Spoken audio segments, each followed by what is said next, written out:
لبیک یا حسین، لبیک یا حسین۔ اعوذ باللہ من الشیطان الرجیم، بسم اللہ الرحمن الرحیم۔ الحمدللہ الذی لا یبلغ مدحتہ القائلون ولا يحصي نعماءه العادون ولا يؤدي حقه المجتهدون الذي لا يدركه بعد الهمم ولا يناله غوص الفتن الذي ليس لصفته حد محدود ولا نعت موجود ولا وقت معدود ولا أجل ممدود فطر الخلائق بقدرته ونشر الرياح برحمته وابتدى بالصخور ميدان أرضه أول الدين معرفة الجبار الصلاة والسلام على السيد المكي المدني العربي القرشي الهاشمي الأبطحي سيد العرب والعجم سيدنا ومولانا شفيع ذنوبنا وطبيب نفوسنا وحبيب قلوبنا حبيب إله العالمين أبي القاسم محمد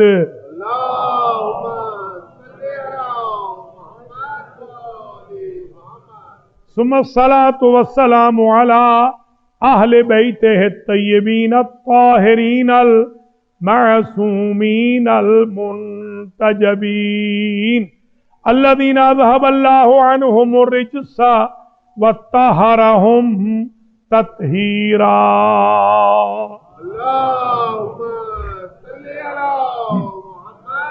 سیما بقیت اللہ الاعظم روحی وارواح العالمین لتراب مقدمه الفدا عجل الله تعالى فرجه الشريف۔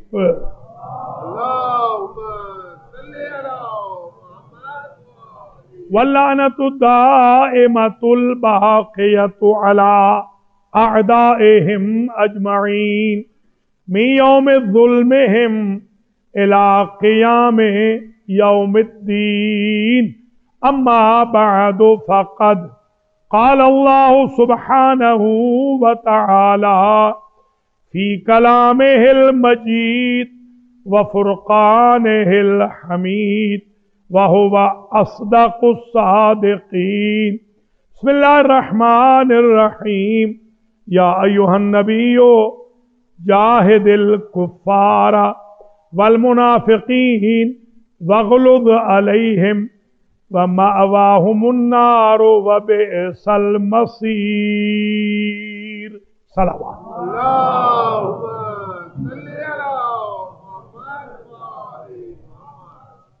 قابل قدر سادات و مومنین و مومنات، برادران و خواہران اسلامی،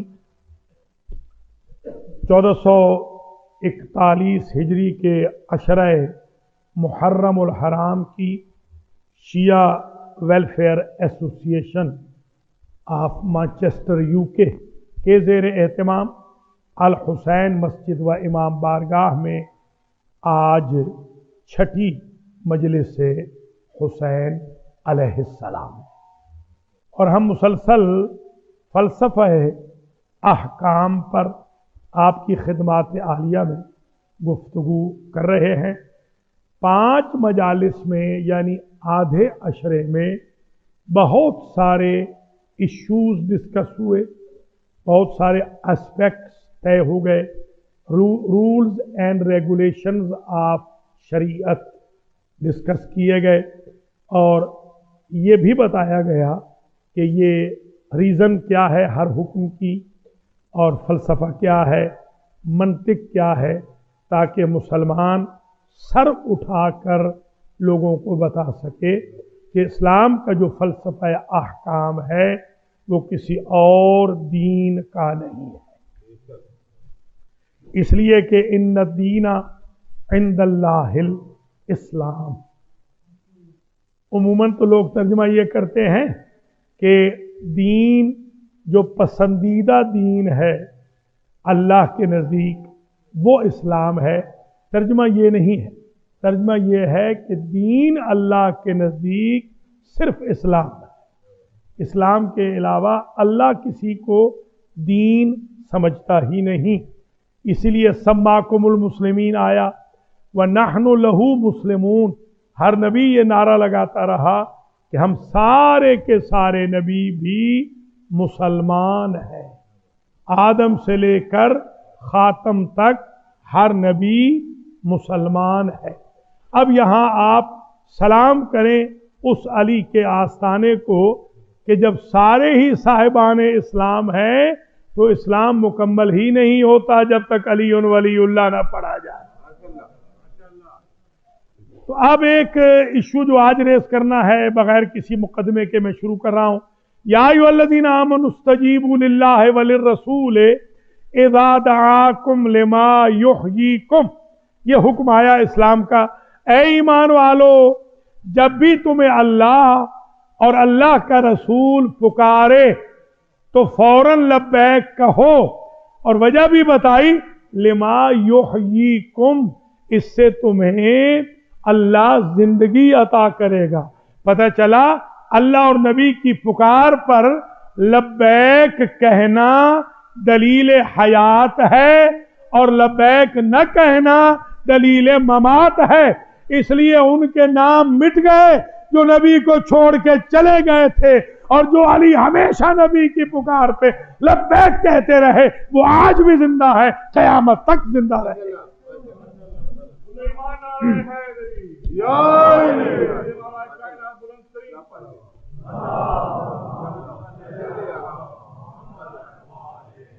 جب اللہ اور رسول پکارے تو استجیبو، تم نے جواب دینا ہے، تم پر واجب ہے، فعل امر ہے، کیوں چرا کی تمہیں اجازت نہیں ہے، کسی حال میں بھی پکاریں تو تمہیں جواب دینا ہے، خواہ کسی حال میں ہو، کوئی فریضہ ادا کر رہے ہو تب بھی ضروری ہے کہ نبی پکارے تو لبیک کہو۔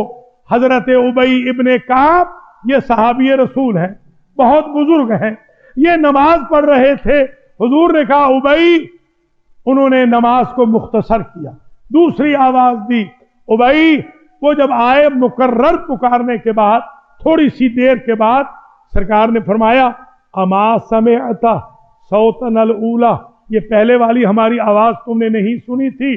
یا رسول اللہ سمعت وکنت مشغولا فی الصلاۃ، سنی تو ضرور تھی مگر میں نماز پڑھ رہا تھا۔ حضور نے ارشاد فرمایا کہ یہ نماز تمہیں کس نے سکھائی ہے، کس نے بتائی ہے؟ اچھا آج پتہ چلا کہ اگر نبی حالت نماز میں بھی پکارے تو بھی لبیک کہنا ہے۔ ایک وہ ہے جس کو بڑھاپے کے باوجود یہ علم نہیں ہو سکا کہ نماز توڑنی ہے، نماز کو توڑ دینا ہے، اور ایک وہ ہے کہ جس کے زانو پہ نبی کا سر تھا، آفتاب غروب کر رہا تھا، اشارے سے پڑی ہے، ارکان کی چھوڑی ہے۔ جب پوچھنے والوں نے پوچھا تو علی نے ایسا مفہوم کلام دیا، اس لیے نبی کا سر میں نے زانو سے نہیں ہٹایا، نماز فروع دین میں ہے، میرے آقا اصول دین میں۔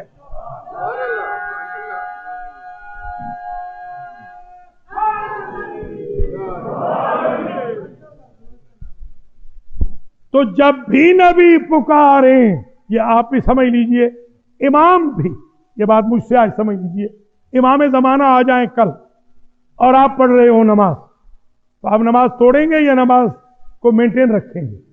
تو شاباش، اس لیے کہ یہ ولی الامر ہے۔ یا ایھا الذین آمنوا اطیعوا اللہ واطیعوا الرسول واولی الامر منکم، یہی تو فرق ہے۔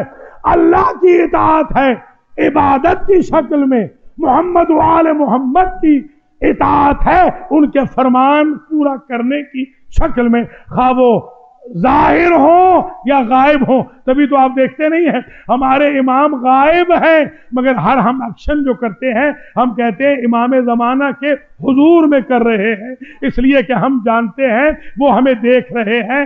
اللہ نے انہیں طاقت دی ہے، بلکہ قرآن تو یہ کہتا ہے قُلِ اعْمَلُوا فَسَيَرَى اللَّهُ عَمَلَكُمْ وَرَسُولُهُ. اللہ بھی دیکھ رہا ہے، عمل کرتے جاؤ، رسول بھی دیکھ رہے ہیں، والمومنون، اور کچھ مومن بھی دیکھ رہے ہیں. صرف امام زمانہ نہیں، 14 ہستیاں ہیں جو ہمارے عمل کو دیکھ رہی ہیں. تو جب وہ ناظر ہیں تو 14 کی طرح کائنات کا کوئی بشر نہیں ہو سکتا. آپ کے بابا مر جائیں وہ قبر سے دیکھ نہیں سکتے. حسنین کے بابا دنیا سے چلے گئے ہیں، آج بھی ہمیں دیکھ رہے ہیں. تب تو ہم کہتے ہیں یا علی مدد. اگر دیکھتے نہیں ہم پکارتے کیوں؟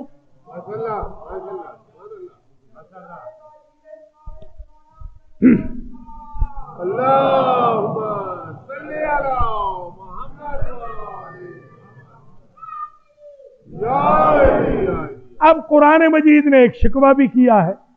یہ تو حکم دے دیا ابی ابن کعب والا کہ کوئی بھی ہو نبی پکارے تو لبیک کہو، تم پر فرض ہے. اور قرآن نے شکوہ بھی کیا وَإِذْ تُسْعِدُونَ وَلَا تَلْوُونَ عَلَىٰ أَحَدٍ وَالرَّسُولُ يَدْعُوكُمْ فِي أُخْرَاكُمْ. یہ آیت تو ایسی آیت ہے، خدا شاہد ہے، جو ایک طرف حیدر کرار کے فضائل بیان کر رہی ہے، دوسری طرف فراریوں سے برات کا اعلان کر رہی ہے. تم یاد تو کرو، تم ایک ایسی بھی جنگ تھی کہ تم چڑھتے جا رہے تھے پہاڑوں پر اور رسول کھڑا تمہیں پکار رہا تھا اور تم مڑ کے دیکھتے بھی نہ تھے. تو 2 کردار ہیں. ایک وہ ہے کہ جو رسول کی ہر آواز پر لبیک کہتا ہے، خواہ وہ نماز میں ہو، حالت نماز میں ہو، حالت جہاد میں ہو، حالت صیام میں ہو، حالت طواف میں ہو. اور ایک وہ ہے جو نبی کو چھوڑ کے چلے جاتے ہیں. تو زندہ وہ ہوگا ہمیشہ جو ہمیشہ پکار پہ لبیک کہے، اور مردہ وہ ہوں گے جو نبی کو چھوڑ کے چلے جائیں اور نبی کی پکار پر لبیک نہ کہیں. جب نبی نے پوچھا کہ تم نے میری آواز نہیں سنی تھی، مجھے چھوڑ کے کیوں بھاگ کے چلے گئے میدان کے اندر، تو کہنے لگے ہم نے فرشتے کی آواز سنی تھی، وہ یہ کہہ رہا تھا، جبریل یہ کہہ رہا تھا الا قد قتل محمد فرجعوا علی اعقابکم. محمد تو مارے گئے، تم اپنے باپ دادا کے دین پہ چلے جاؤ. میرے آقا نے فرمایا تمہیں سمجھ میں نہیں آیا، وہ تو ابلیس کی آواز تھی.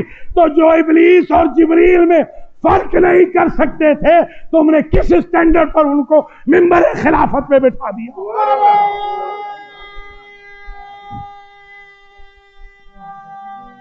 مولا سلامت رکھے.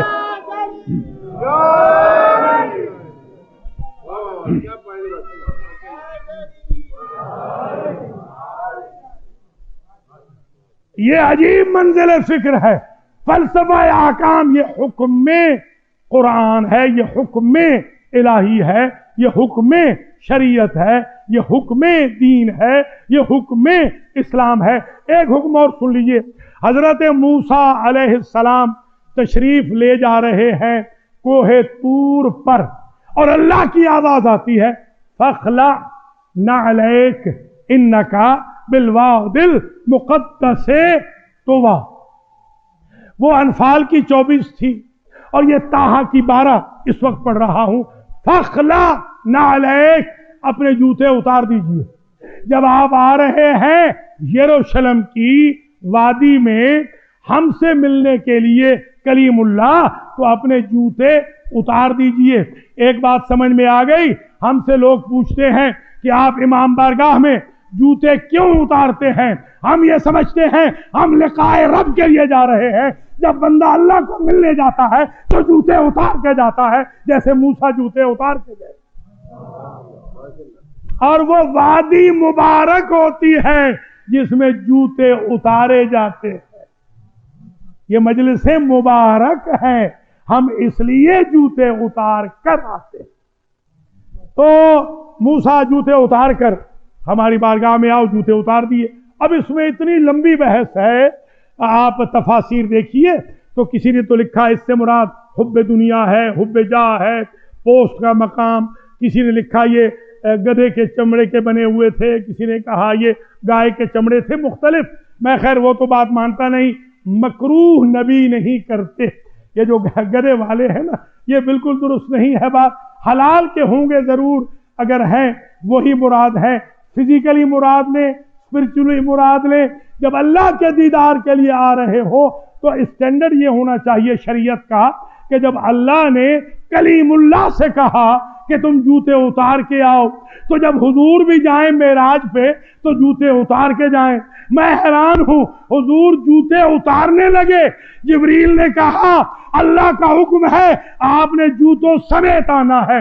یہی دلیل ہے کہ حضور روحانی طور پہ نہیں گئے، خواب سے نہیں گئے، اس لیے کہ آپ جوتے پہن کے نہیں سوتے ہیں، جوتے اتار کے سوتے ہیں. حضور بیدار ہے، بیداری میں تشریف لے گئے. شاباش شاباش، ٹھیک ہے نا.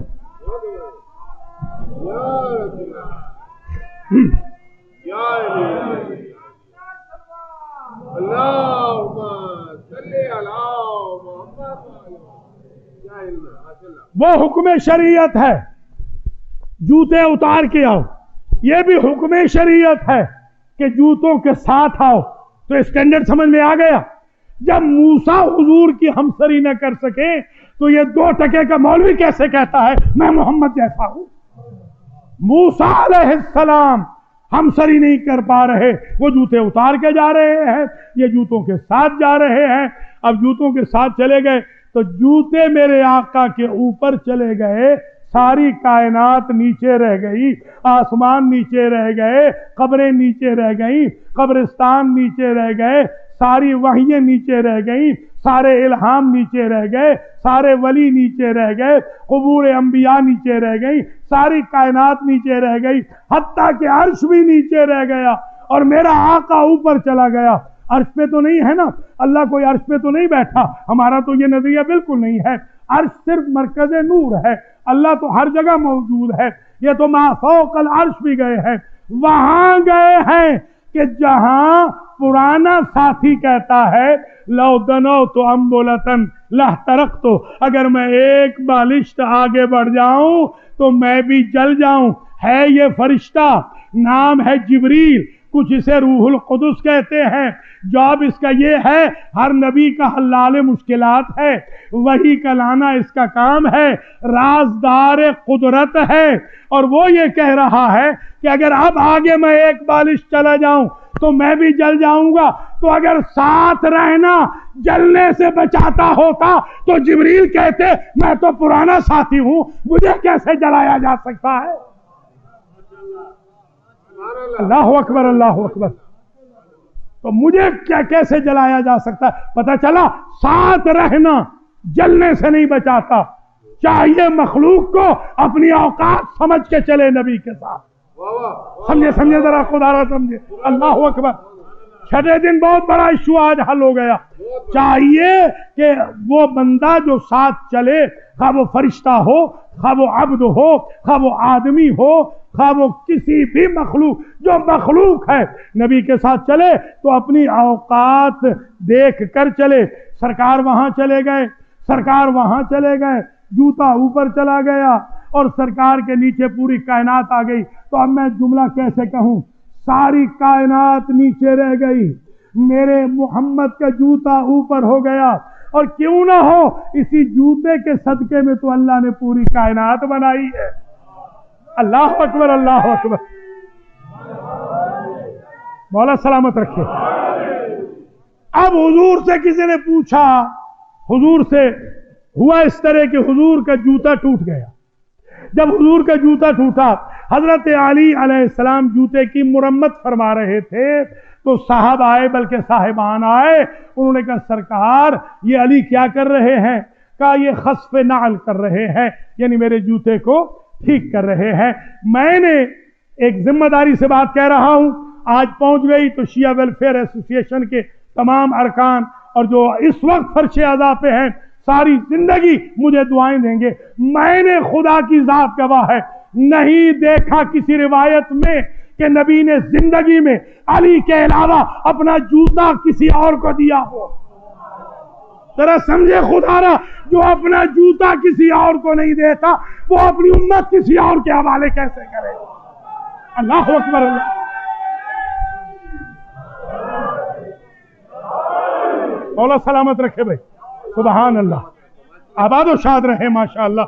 بڑے اسپیکٹس طے ہو رہے ہیں، اور میں آپ سے درخواست کرتا ہوں اس میں شیعہ سنی مسلمان بھائی سارے آئیں، بہنیں میری ساری آئیں، اس لیے کہ میں تو بالکل مسلمانوں کی نمائندگی کر رہا ہوں اور حقیقی اسلام میں بتانا چاہتا ہوں۔ اور میں آج چھٹی تقریر میں یہ بھی عرض کر دوں کہ اسلام کی دو ہی شیپس ہیں ہمارے پاس، ویسے تو اسلام ایک ہی ہے، ہمارے پاس دو شیپس ہیں، یا آسان کر دوں مسلمان کی دو شیپس ہیں، ایک حسینی مسلمان ہے، ایک یزیدی مسلمان ہے۔ جو حسینی مسلمان ہے وہ ضرور آئے، جو یزیدی مسلمان ہے وہ بالکل نہ آئے۔ ہم خط فاصل کھینچنا چاہتے ہیں، حسینی مسلمان کے ہم خادم ہیں، خواہ شیعہ ہو یا سنی ہو، اور جو یزیدی مسلمان ہے اس پر ہم دنیا میں بھی لعنت کرتے ہیں، آخرت میں بھی لعنت کریں۔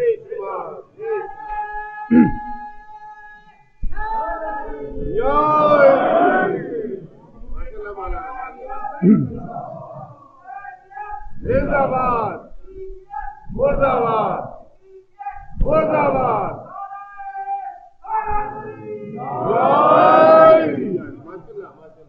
تو ماشاءاللہ یہ مسئلہ یہاں بہت زبردست کنکلوڈ ہو گیا کہ حضور کا جوتا چلا گیا اوپر، کائنات رہ گئی نیچے۔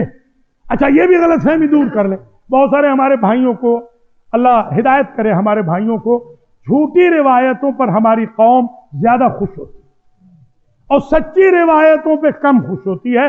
جس دن آپ نے سچی روایتوں پر خوش ہونا شروع کر دیا، خون حسین کے تاجر گھر بیٹھ جائے۔ یہ خون حسین کے تاجر تبھی تو کما رہے ہیں، آپ کے بھولے پن سے فائدہ اٹھا رہے ہیں۔ حضرت علی علیہ السلام معراج میں ساتھ نہیں گئے ہیں، اس کی وجہ لا یخلو العرض من ولی اللہ، یہ قانون ہے شریعت کا، یہ حکم شریعت ہے۔ ایک لمحے کے لیے روئے زمین اللہ کے ولی سے، حجت خدا سے خالی نہیں ہو سکتی۔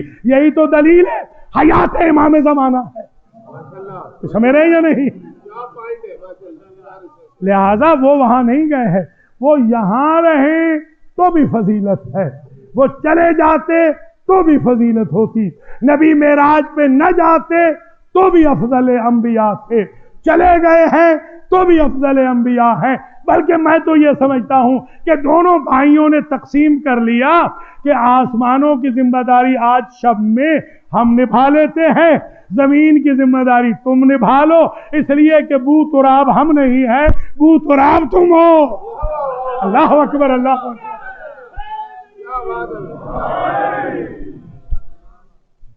تو یہ ذمہ داری یوں ہو گئی۔ اب میں یہ چھٹے روز عزت حاصل کر رہا ہوں یہ جملہ دینے کی کہ آقا کا جوتا اوپر چلا گیا۔ آقا نے کبھی کسی کو اپنا جوتا نہیں دیا کہ اس کی مرمت کرو، بلکہ جب بھی جوتا ٹوٹا تو علی سے کہا کہ اس کی مرمت کرو۔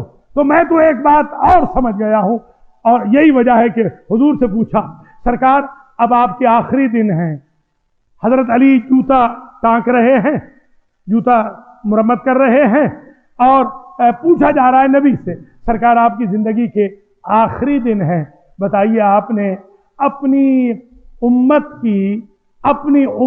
کی تربیت کے لیے کچھ انتظام کیا ہے؟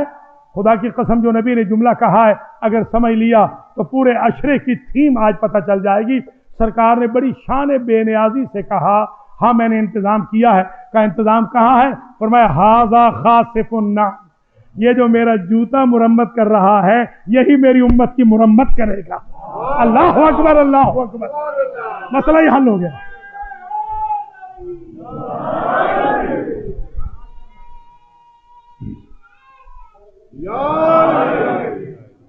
اب سمجھ میں آئی بات کہ مرمت کی ہے، تبھی تو اگلوں نے کہا ہے لولا علی، اگر علی نہ ہوتے ہم ہلاک ہو جاتے۔ مرمت ہی تو بچاتی ہے ہلاکت سے۔ اللہ اکبر، اللہ اکبر۔ تو یہ ایک ایشو آج ریز ہو گیا آپ کی خدمات عالیہ میں. ایک ایشو ذرا اور بھی ریز کر لیں. احکام شریعت دیکھیے، اللہ آپ کو سلامت رکھے.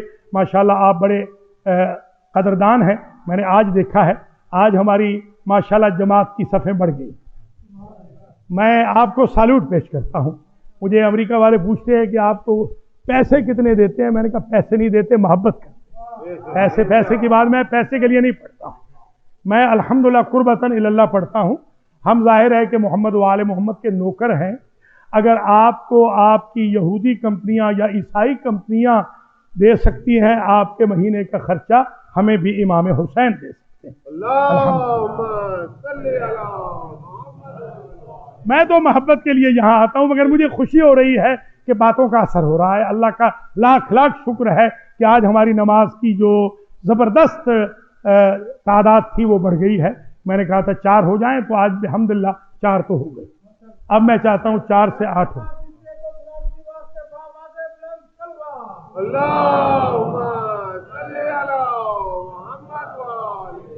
میں آپ حضرات و خواتین کا شکریہ بھی ادا کرتا ہوں. ماشاءاللہ بہت زبردست انداز میں آپ نے پذیرائی فرمائی ہے.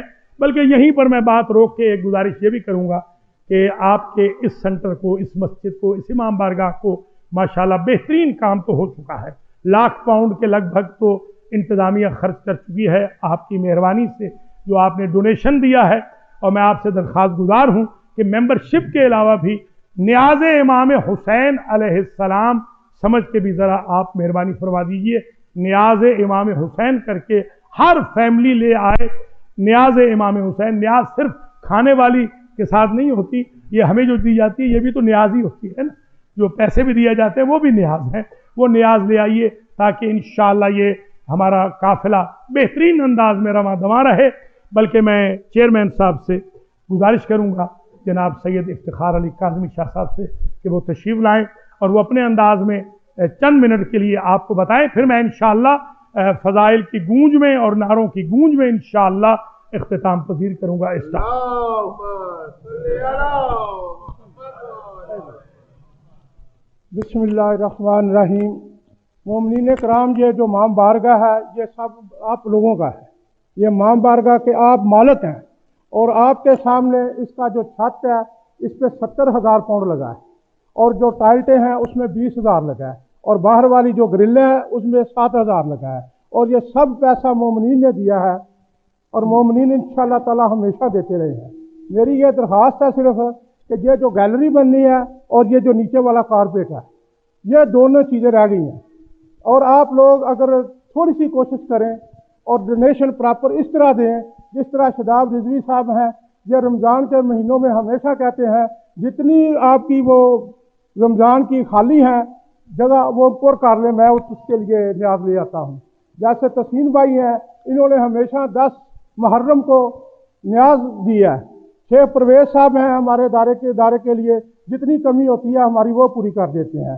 جیسے کہ ڈاکٹر معصوم صاحب ہیں، کاظمی صاحب ہیں، غفور کاظمی صاحب ہیں، یہ سب لوگ جو ہیں، اور رانا بشیر صاحب، یہ ہمیشہ ڈونیشن خود آ کر امام بارگاہ کو دیتے ہیں.